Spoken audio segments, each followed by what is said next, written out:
विरोध प्रदर्शन हुआ है। 20,000 वोट कटने का मुद्दा आपने उठाया।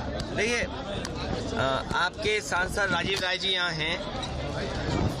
बीजेपी तो पहले ही तैयारी कर ली थी कि 20,000 वोट काटना है, जबकि एसआईआर नहीं आया था, उस समय ही उन्होंने तैयारी कर ली थी। और अगर आपको याद हो 2022 का चुनाव जब समाजवादी पार्टी हारी, उस समय आरोप इलेक्शन कमीशन पे हम लोगों ने मिलकर के ये लगाया था कि इन्होंने जानबूझ करके हमारे वोटों को काटा, और उसका परिणाम ये हुआ कि हमारी सरकार नहीं बन पाई। इधर वोट में गड़बड़ी, वोट में हेराफेरी, वोटर लिस्ट में वोटरों की वोट चोरी, ये चीज इतनी जनता के बीच में चली गई कि अब मजबूरी में उन्हें एसआईआर कराना पड़ रहा है। याद रखना, ये एसआईआर अपनी नाकामी, अपनी कमियां छिपाने के लिए हो रहा है।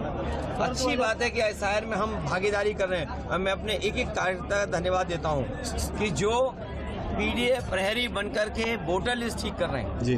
मैं एक बार फिर अपील करूंगा कि अपने मतदाता आम लोग मिलकर के वोटर लिस्ट को ठीक करें, अपना वोट बचाएं, कटने से बचाएं, जुड़ने के लिए मेहनत करें। कागज ढूंढना पड़ रहा है, डेट ऑफ बर्थ है या और कागज ढूंढने पड़ते हैं, वो सब ढूंढ करके वोट बढ़ाएं। लेकिन दुर्भाग्य बात ये है कि जिस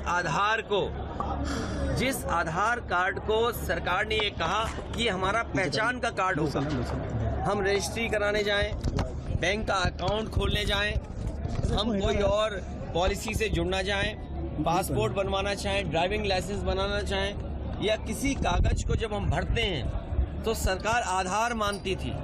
और सोचिए, अब आधार को ही ऐसा कर दिया कि आधार किसी लायक नहीं बचा, उसका आधार ही खत्म कर रहे हैं। ये साजिश षड्यंत्र इसलिए है कि सरकार सच्चाई से डरती है, हर आंकड़े में हेराफेरी करती है। लेकिन हम मजबूती से काम करेंगे और लोकसभा में ये बात रखेंगे कि किस तरह भारतीय जनता पार्टी बेईमानी करने पर उतर आई है।